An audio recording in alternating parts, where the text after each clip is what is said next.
What's going on, guys? Welcome back to the Leave It to the Judges MMA show. I'm with the boys, Nick and Xavier. And today, guys, we're going to be talking about the main event coming up this weekend in the UFC Apex. We're also going to be talking about UFC 330 and the card quality overall.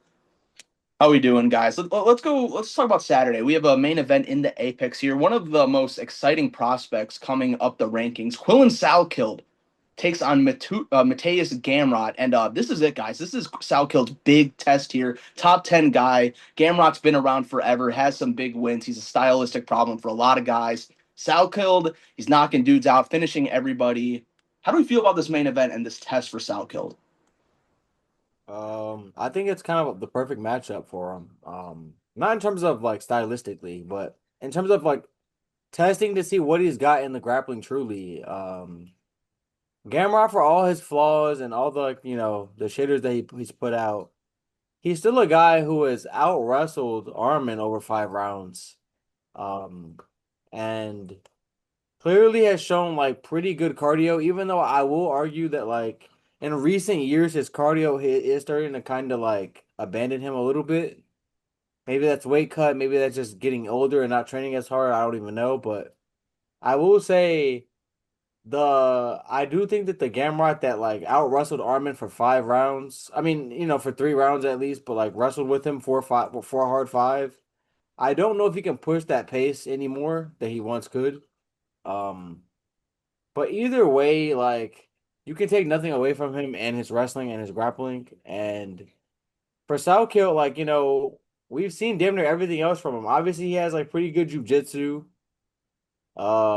dynamite in his hands, getting knockouts, getting subs, but we have not seen him yet against a grappler of the caliber of Gamrot. I mean, maybe you can argue like Dariush is kind of in some kind of way up there, but he just got like flatlined. That Yeah, fight. not that Dariush. Yeah, not that Dariush, not this Dariush. So it's like this will be like the biggest question answer that we've seen so far. Honestly, I would rate Dariush a better win than Gamrot, but just not this Dariush. You know what I mean? Like historically, the name is better, maybe, but like Yeah, I feel that. I rate Dariush better all time than Gamrot. I think at his peak, he would have beat him if they didn't fight. Maybe they did. Um, He definitely peaked higher. I agree. right, but like at the end of the day, like this was the corpse of Dariush that Salkilld had to pick off recently, and I do think that even if he's declined a little bit, Gamrot is still very close to like the prime version of himself. So I mean, this fight basically plays out. It can play out a couple ways, but really it just comes down to like, can Gamrot kind of hold him down for 5 rounds and smother him? And then what does Salkilld look like when he is getting wrestle fucked? Like if he is even able to. Um, I do anticipate Gamrot is gonna get some takedowns, and I'm really interested to see like what Salkilld has like off of his back.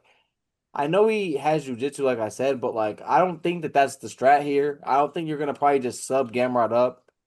The strat is just like use your grappling defensively and to get back to your feet where you can like hurt him on the feet.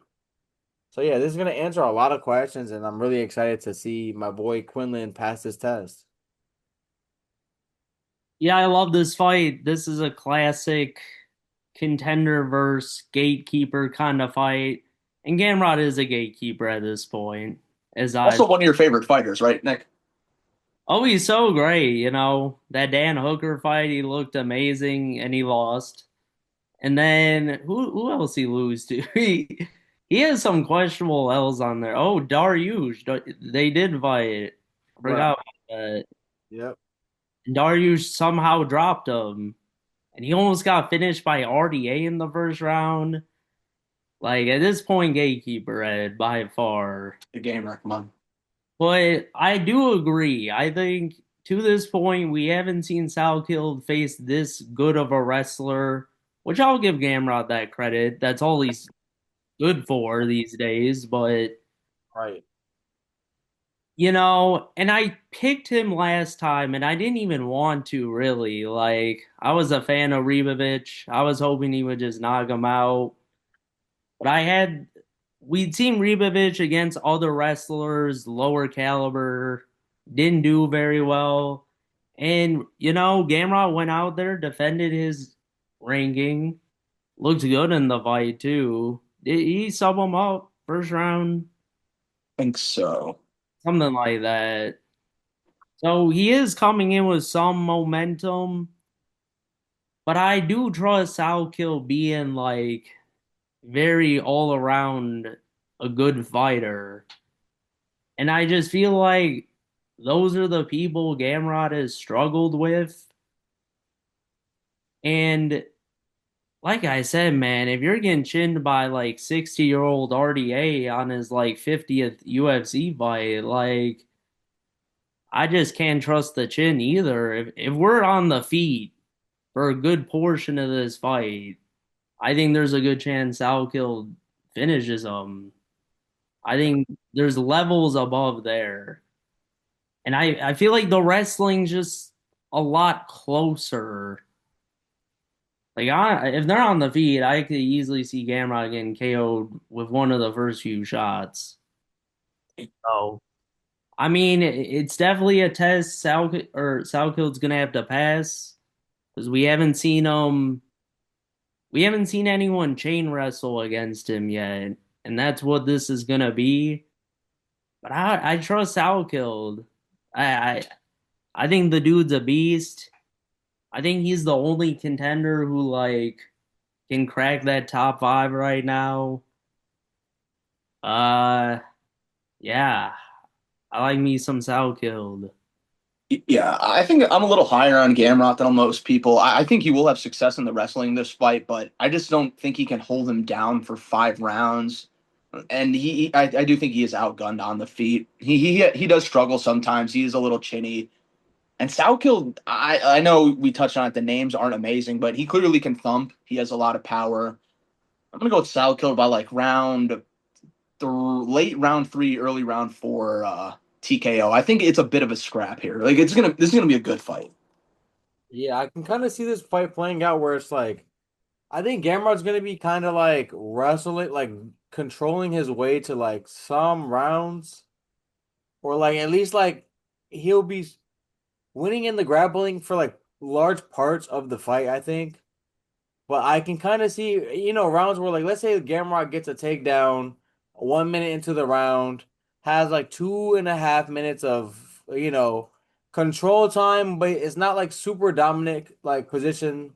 Maybe he just has him against the cage, has him like, taken down where like, Salkio has his back to the fence, trying to get up, trying to work his way up, more like clinch heavy attack, and then like Salkio gets free with like 1 minute 30 and like lands a couple bombs, and then we have to go, oh well, Gamrot really didn't do very much with the control time, but Salkio landed more damage. I can kind of see the fight kind of playing out like that, where like rounds that he's even losing, Salkio might just steal by like rocking Gamrot, having a big moment, having a big shot. I don't see Gamrot having big moments in this fight. I can just kind of see him having like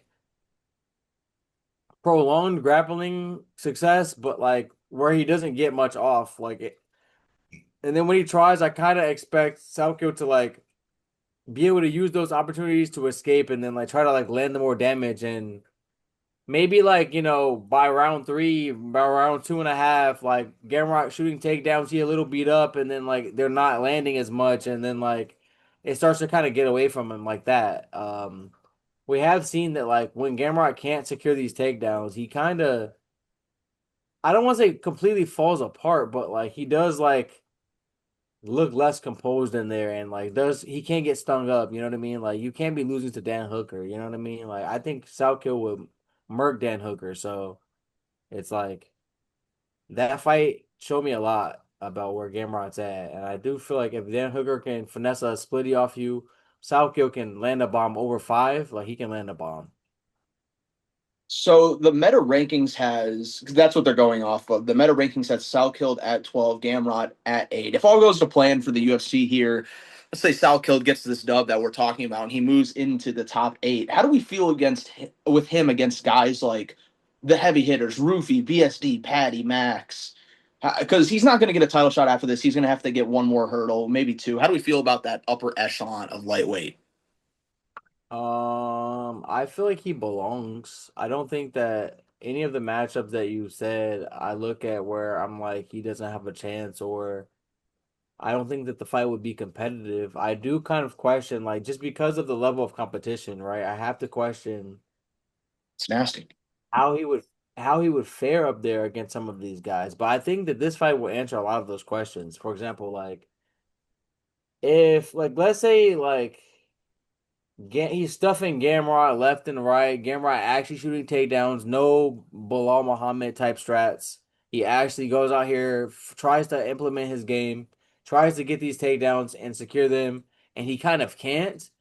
Then all of a sudden, I'm looking at like a Charles Oliveira matchup, and I'm like, All of a sudden, that fight looks a lot more winnable for Salkilld. You know what I mean?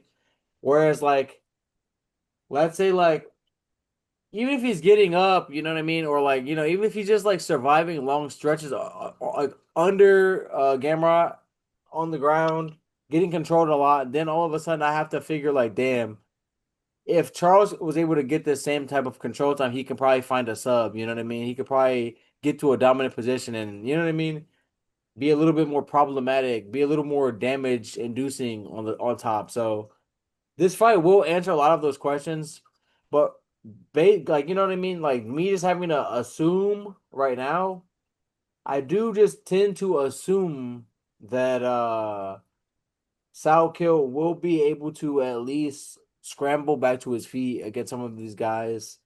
And as long as he can do that, man, like I think he can do good against even like a Patty, to be honest. Like, cause Patty very hittable. A fun fight. Like he very hittable. And like well, I give him the ground edge. Like, I don't know. Like, I don't know if Patty eats the bombs of Salkill if Salkill is able to land. So it's like I would take him to beat Moicano, obviously, who's ranked above him. I'd take him to beat. I wouldn't take him to beat Ilya Armin. You would take him to beat him? I said I wouldn't. I wouldn't. Oh, okay. I was gonna say, damn. No, no, hell no. I'm saying I'm not that high on the kid. Yeah, like you gotta show me something. But I'm Yeah. just like, I wouldn't take him to beat like the Ilyas. I think he could have a good chance against Gaethje potentially even. Like it's weird to say because he's the champion and he had such a great performance in his last fight, but like he's still old and like that he has been in some wars. He was just in a war. You know what I mean? He took some war punishment. Like we've seen him shut off before. Like Salkilld can bang. Like it's just like I don't know against these guys where I'm less worried about their chin. Like I think that's where like against an Armin, against a Ilya, like okay, I feel like that could be that these can be some tough outs. You know what I mean? Some tough matchups for sure. But and then even like a Max Holloway, like I don't know how much Salkill would even like if that fight just stays on the feet. I don't like that for Salkill. You know what I mean? But if he were able to like implement some grappling, like I don't know, that fight could be iffy too. Max clearly has a big hole in the grappling right now, so it's like.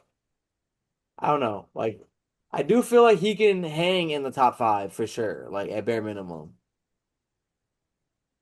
Yeah, I would agree. I think right now it's just tough to tell because he's just kind of fighting his way up. In the bigger fights, if he looks very good on them, we'll tell a lot more.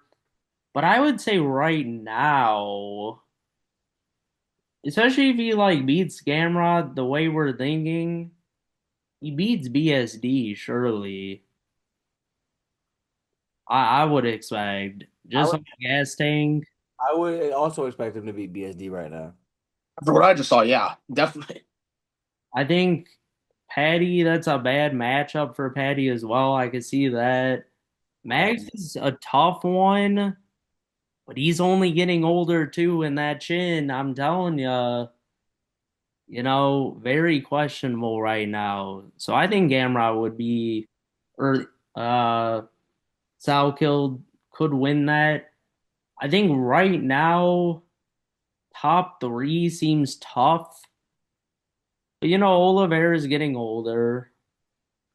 I didn't know if you were gonna admit it, Clark. I really didn't. I was like, are you gonna admit that That's that just it. Like by the time they fight, because it'll right, be like right? probably. I mean, maybe they'll push them right away. I don't know. It's sounding like it's Oliveira's Arzukian for 331.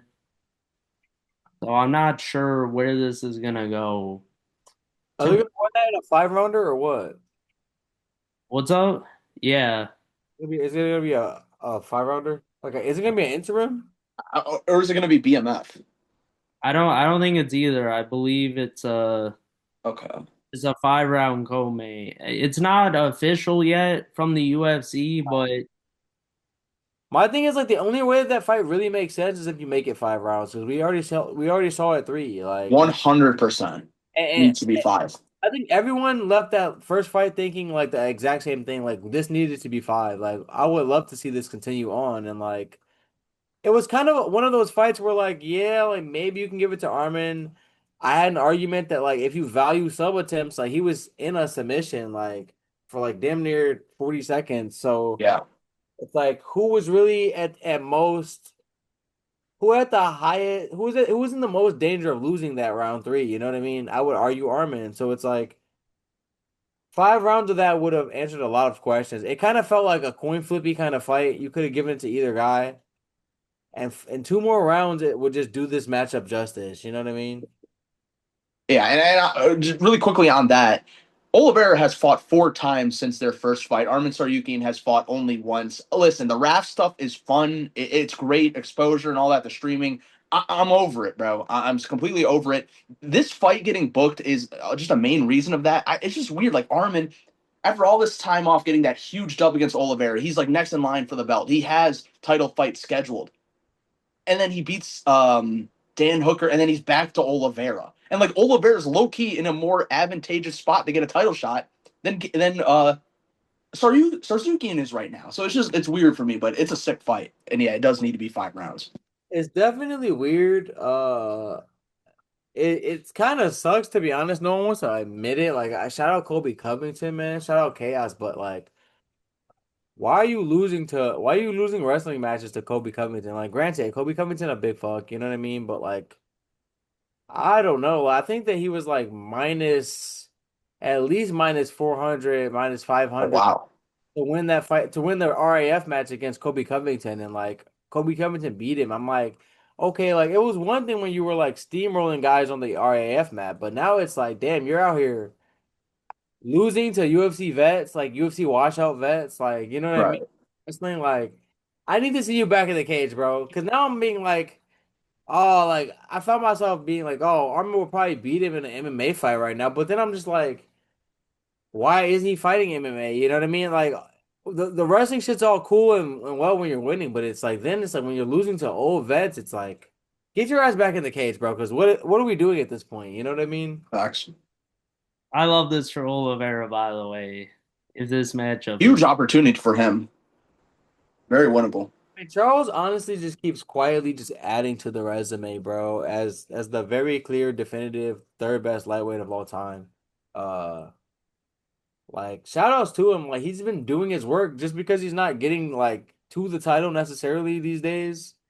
He's still knocking off contenders left and right and like killing hype trains, including my boy Max Holloway. So it's like, damn, smothered his ass. So it's like, damn, like that's a good feather in his cap, Like he's doing that thing. All right, guys. The rest of this card, we're at the UFC Apex. The only other ranked fight on this entire card is a women's strawweight bout that is absolutely buried on the prelims. Guys, if you can, give me something else to be excited about with this card. A fight, a prospect, a certain fighter. Give me something. I mean, I fought with my girl Diana, I'm about to get some points off Limos for sure. But yeah, this is like kind of shows the disrespect that women's MMA sometimes still gets. Well, even though it's come a long way, like there's no way like the only other ranked fight on the damn card should be buried this low. I get not making it like a co-main or whatever, but like, could it not at least be the main card opener? Like, what are we doing here? Like, you know what I mean? Like, shout out to ladies, man. They don't deserve this disrespect at all, but. Fuck, man. Like you said, this card not great at all in terms of name value. I do think that yeah, it's kind of tough. It is tough. It's Ty Miller's nice. it's tough sledding, bro. Like I'm looking through this thing. D- d- Yeah, I fought with Steve Asplin at heavyweight. Like I'm a big Steve Asplin guy, so I'm excited to see him in there. But I mean, beyond that, excitement is kind of hard to come by here for sure. What says you, Nick? Give me hype, man. Give me something.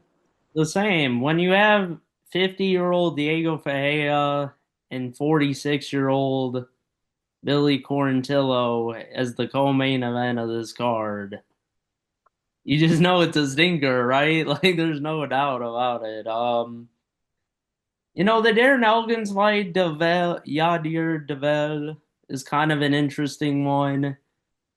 I think that'll actually be a decent scrap. But outside of that, Lemos Sayonara, on ESPN, they haven't moved up to the main card. It might be wrong, Hmm. but I like Ty Miller. I think he's a solid prospect. He'll probably beat Billy Ray Goff. But what are the rest of these fights? Like this is it. I mean, and when we get into 330, it doesn't get better here. So they wasted all these spots here where we're supposed to get good fights for 330, but that didn't happen either. So yeah, it's a stinker. Where is this even at? Oh, it's in the Apex. The meta apex. This is definitely an Apex throwaway card if I've ever seen one. This is like a I'm only here so I don't get fined type of a card, bro. They have to throw these shits together with their Paramount contract. I don't know exactly how many they are contracted to do a year, but this is one of those to hit the numbers kind of cards. And I Absolutely. hate it, great main event, like great test for Salkilld, and a chance to showcase some of these guys that probably wouldn't get like I probably wouldn't give that much of a fuck, but I'm obviously just gonna watch as a fan of the sport, like as a gambler, you know what I mean, as a fan of the sport, as a podcaster, you know what I mean. I will watch the whole card, and it'll give some of these guys a showcase that otherwise might not be getting paid. So from that perspective, I always love fights, no matter the level. But I will just say, like, for my own viewing pleasures, like this is not it. Like, you know what I mean? I'm sure there'll be some bangers, like, because it's fighting and there always are, but like name value, they could have did much better, even for the Apex. Like, this is disrespectful. All right, boys, let's transition into the second part of our video. Let's discuss UFC 330 now. We all know it's an excellent main event. Ian Gary taking on Islam Makhachev for the 170-pound belt. We got another title fight, Dern versus Robertson.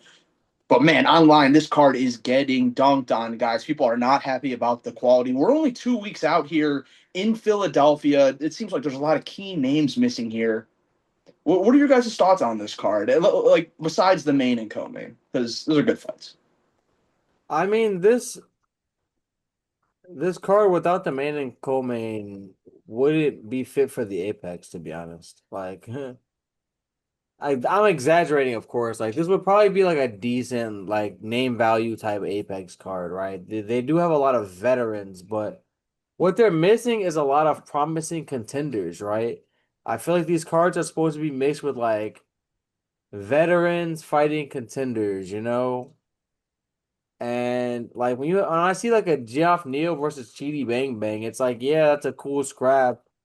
But who is that really benefit? Like, you know what I mean? Like these just like I would expect Neal to win this, but it just seems kind of like a lateral move if he wins, lateral move for Chidi if he like, you know what I mean? It's not proving me really anything. I'm seeing a lot of matchups where like I'm not really seeing the purpose of the matchup. You know what I mean? Usually with the UFC matchmaking, you can kind of see like a vision, whether it's two contenders and we're gonna see who's the real one, or it's like two gatekeepers or two old heads in the rankings and we're gonna knock one of them off.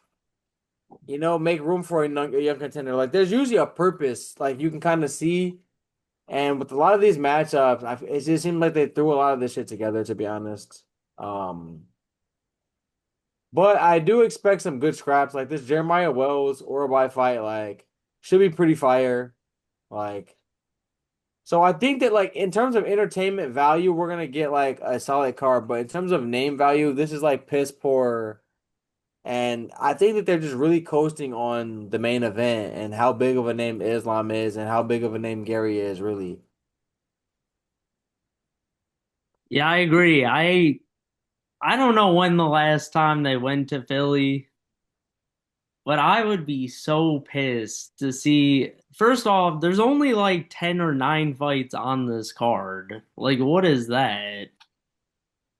And like to only have the ranked fights in the 2 title fights, that just like it's the worst card of the year, I think, numbered so far by like Might be.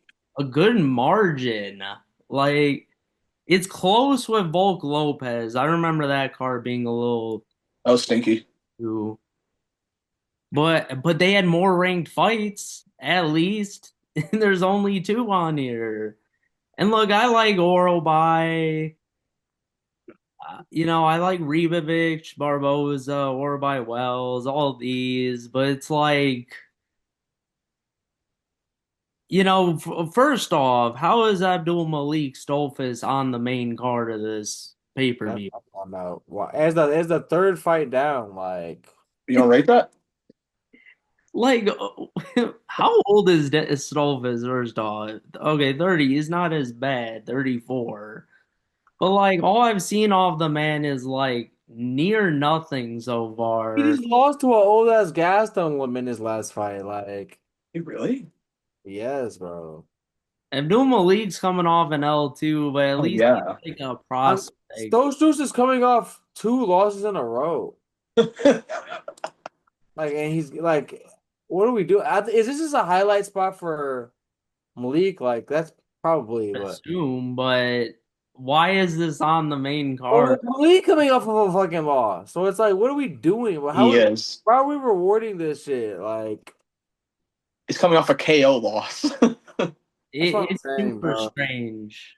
I do think this card did recently lose 2 to 3 fights, so I'll give it a little bit of slack there. But that doesn't help the name value that you guys are arguing.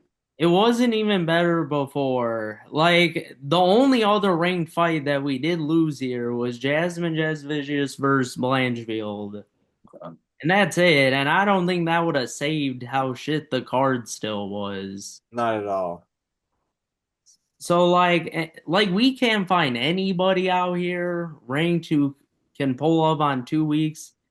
Like first off, they just need to add like 2 more fights at least for this to be like 9 to 10 fights. Because I'm pretty sure Jeff Neal just pulled out, so it's only like 9 fights now.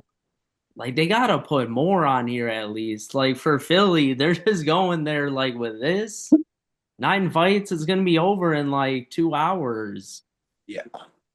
I think they're like if this fight had 2 more really fun featured ranked fights, I think it would be a really solid card. And I'm specifically talking about the 2 major contenders from Philadelphia that are totally ready for a fight, being Sean Brady and Joe Pyfer. I'm pretty sure Joe Pyfer is from Philly, but like especially Brady, like how the hell are these guys not on the card? Both of them took like minimum damage in their last fight.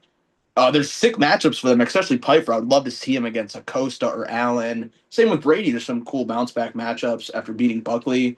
They would have been like the icing on the cake on this card, hometown heroes, but I guess I they have other plans for them. I will say, like, I agree with you, Ed. If you add those two, those 2 fighters, and then like obviously in some solid matchups, just because like they're ranked guys and they would be fighting some comp other guys, like then all of a sudden this card does not look that terrible at all. Like it's that lack of like secondary star power, and then honestly, we all know that the champ has a name, Wei Lee. Like at the end of the day, like. So to me, even like the co-main doesn't even feel like a fight between the best 2 women strawweight fighters, like at the end of the day. Like it feels like a consolation Like this feels like an interim title type bout to me, and it's Yeah. like there's no shade to Mackenzie Dern. I do think she deserved the chip, and like I do think she's like grinded really hard over the years, but it just feels like we're missing even like in that matchup the real champ, which is Whaley. I would say if it was a Whaley Dern fight here, like if Whaley tried to come get her title back, And like improve it by a lot. I would be way more geeked on this card. I would be way more geeked on that matchup.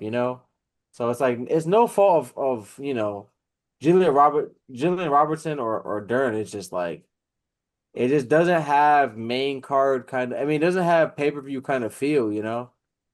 This card. All right, guys. Well, that concludes the video. Thank you so much for watching. Please go check out the TikTok and our previous videos. We're gonna have plenty of content coming out the rest of summer, and we'll see you guys in the next one. Peace.